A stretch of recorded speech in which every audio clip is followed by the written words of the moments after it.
Hello and welcome back. I hope that you're doing well. I am going to be showing you some studying that I've recently been doing in order to explain how I like to study from video courses.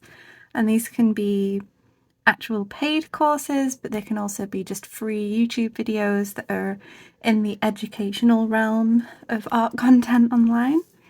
And we're going to have a look at my process. So this is what works for me.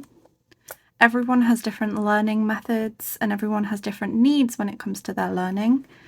I'm just sharing with you one thing that I like to do. And that's not to say that anyone else should do it, because like I said, and like I talk about in a lot of my videos, it's best to figure out what works and what doesn't work for you. Here we have some birds of prey, and I'm going to be talking about how I like to study by showing you how I've been studying from a birds of prey course I've been taking. And this course I've been taking is by Aaron Blaze over at Creature Art Teacher. I'm not sponsored by them in any way, shape or form, but I do love their courses. They're very, very reasonably priced. The style of the videos works really well for me, and they also run a lot of sales as well, if that's something that concerns you. They very, very frequently run sales. But like I said, this works for free educational content online as well. And I'm going to take you through my process. So we're going to end here, but I thought I'd show you that to start with. My process is split into two sections. So the first is comprehension, and the second is application. And we're going to start with the comprehension here with this spread. This is where I listen and absorb, is what I've split it down into. I personally find that it's better for me to split these into two rather than do them at once. So what am I talking about here? Well, when I am trying to comprehend a lecture, so we're looking at one video in the course, we're looking at the Birds of Prey heads video here, I first of all watch through the video once without taking any notes at all.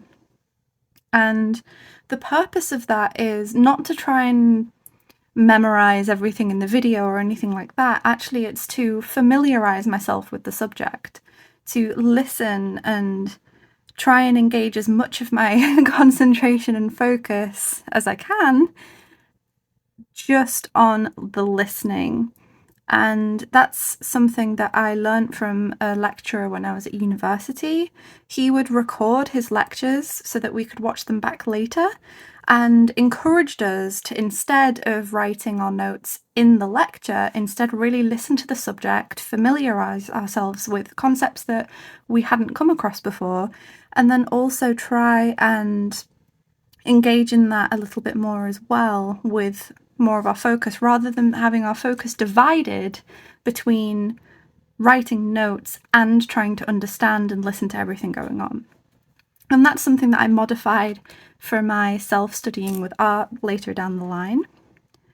I then, after I have watched through it once and listened, I then focus on the absorbing and comprehending part of this process, which is this bit here, the note-taking.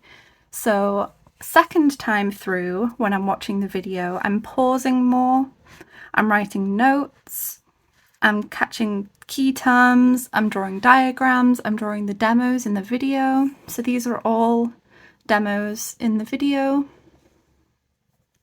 I'm drawing diagrams and labeling them.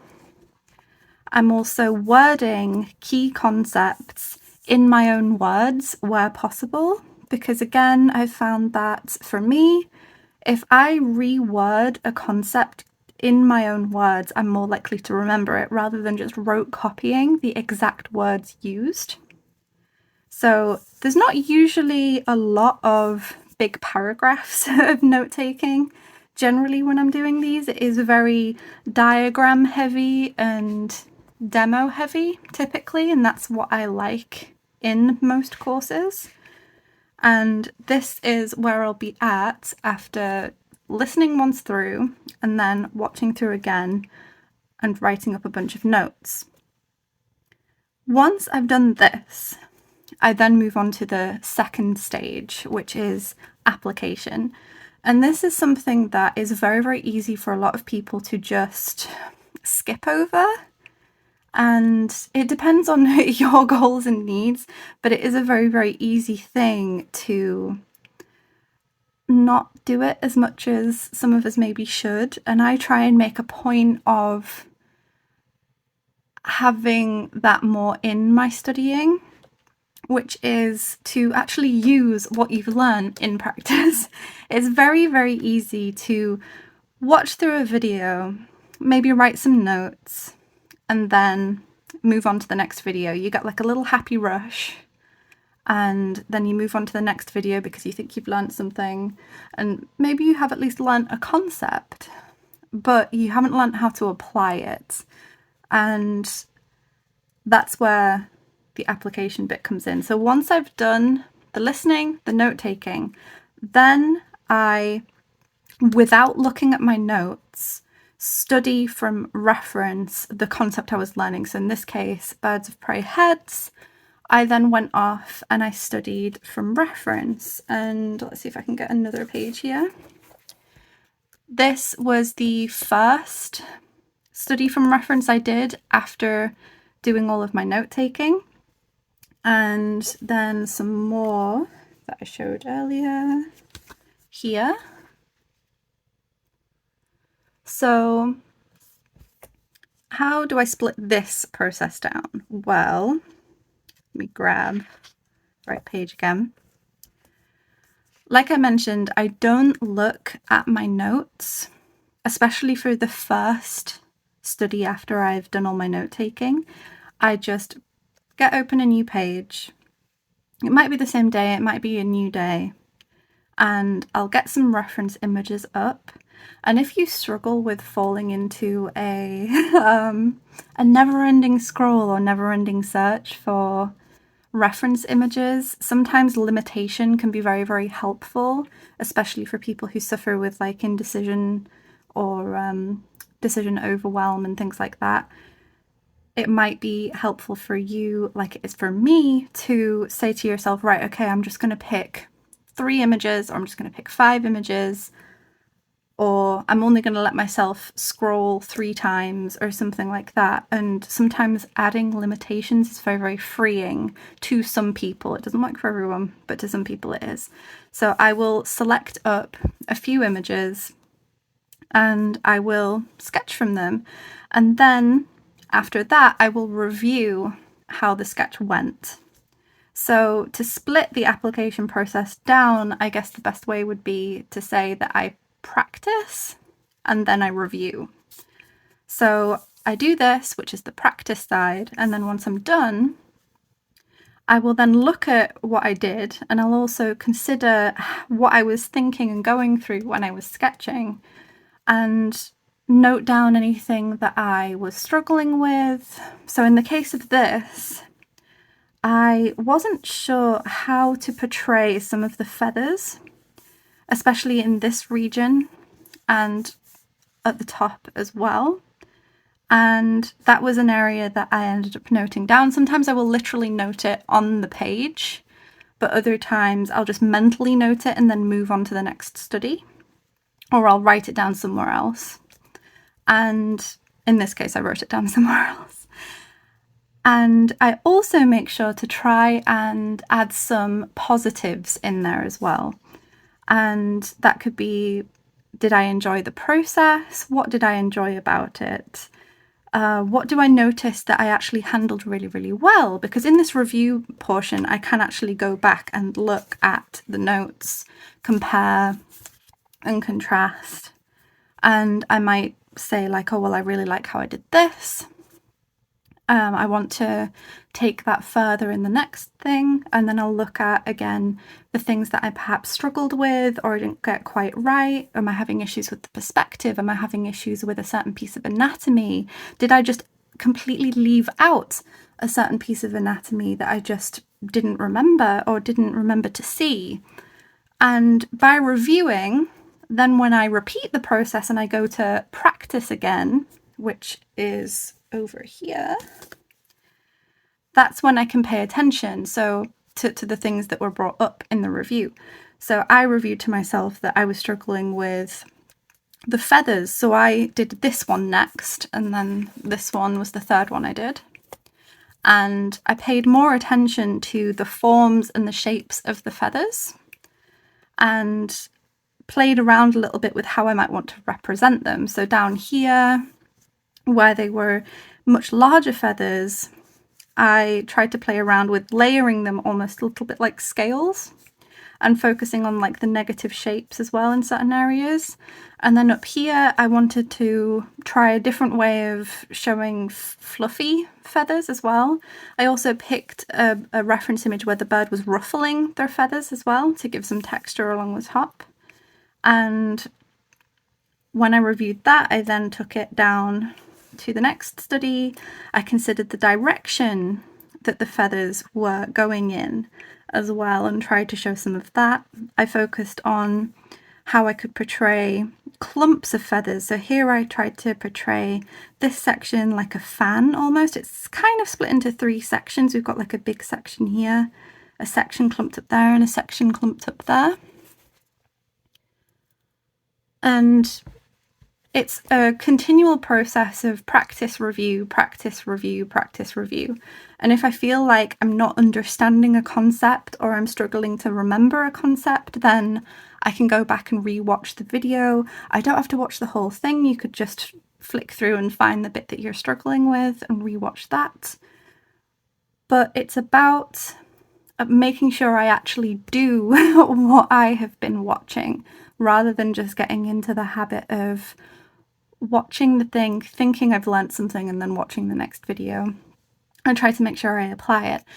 And here's where you've got to be careful though, or at least I found this in my own practice. It's very easy to fall into the practicing trap as well, and thinking that you have to perfect a topic before you can move on. You have to try and find what a happy balance is for yourself, in that practicing enough, but not forcing yourself to practice and practice and practice and not letting yourself move on to the next subject.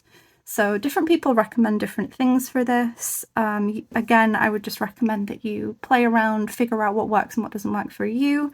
You can maybe go with doing 3 practice pieces and then move on to the next video lesson. Do 3 on that, move on to the next video lesson. And maybe that'll work for you. If it's a subject like maybe hands that you're studying, you could do a full spread of tiny hands, or you could do 1 spread of tiny hands, review that page even, and then when you've reviewed that page, do another page of small hands. Play around. That's the biggest thing. The biggest thing I recommend to anyone is to play around and try and find out what works for you, what doesn't work for you. What works for certain subjects for you might be different for other subjects. Figure things out, play around, have fun. A lot of this is having fun as well. And another thing you can do that I really recommend is to find things that motivate you to be doing the course as well. Is it a subject you really enjoy? Is it to help you with a subject or a project that you have? Project learning can be really, really beneficial to some people. Perhaps you might want to do a series of paintings of different birds by the end of the course. Or maybe you just really, really love animal drawing, so this works out really well for you.